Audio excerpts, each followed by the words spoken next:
ప్రతిపక్ష నాయకులు కాదు, మా యొక్క పార్టీ అధ్యక్షులు గౌరవ ముఖ్యమంత్రి వర్యులు ఆశీస్సులు నాకున్నంత కాలం ఇప్పటి వరకు నేను వివిధ ప్రాంతాలే కాదు వివిధ రాష్ట్రాల్లో కూడా పనిచేసినటువంటి వ్యక్తి. నెల్లూరు గడ్డ మీద పుట్టాను, నెల్లూరులో విద్యాభ్యాసం చేశాను. ఆ తర్వాత చార్టెడ్ అకౌంటెన్సీ కోర్సుని చెన్నైలో చదివాను. చెన్నైలోనే ప్రాక్టీస్ స్టార్ట్ చేశాను. బెంగళూరులో చార్టెడ్ అకౌంటెన్సీ కోర్సు మా యొక్క బ్రాంచ్ పెట్టాను. ఆ తర్వాత హైదరాబాద్కు విస్తరించాను. ఆ తర్వాత రాజకీయ రంగ ప్రవేశం నాకు లభించింది.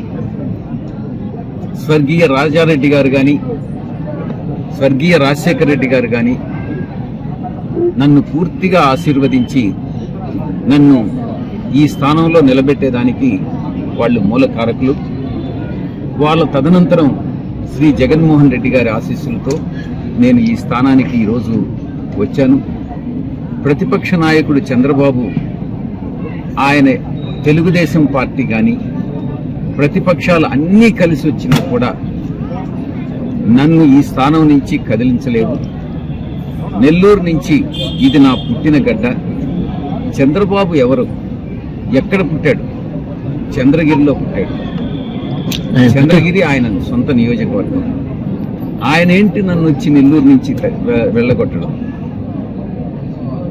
నెల్లూరు నుంచే కాదు కదా, నేను ఢిల్లీలో వైఎస్ఆర్సీపీ పార్లమెంటరీ పార్టీ నాయకుడిగా పార్టీకి సేవలు చేస్తూ వచ్చాను. కేంద్ర ప్రభుత్వంతో సత్సంబంధాలు నిలుపుకుంటూ కేంద్ర రాష్ట్ర ప్రభుత్వాల మధ్య సమన్వయం చేసుకుంటూ రాష్ట్రానికి సంబంధించినటువంటి నిధులని కేంద్ర ప్రభుత్వం నుంచి మనం తీసుకొచ్చి రాష్ట్ర ప్రభుత్వ అభివృద్ధికి జగన్మోహన్ రెడ్డి గారి ప్రభుత్వానికి నేను పార్టీకి తోడ్పడతా ఉన్నాను. నన్ను ఏ ప్రతిపక్షం కానీ చంద్రబాబు నాయుడు కానీ ఎవ్వరూ నన్ను ఏమీ చేయలేరు. నాకు జగన్మోహన్ రెడ్డి గారి ఆశీస్సులు ఉన్నంతకాలం ఈ యొక్క కళలన్నీ కూడా పండేటటువంటి అవకాశం చంద్రబాబుకు లేదు అని తెలియజేస్తుంది.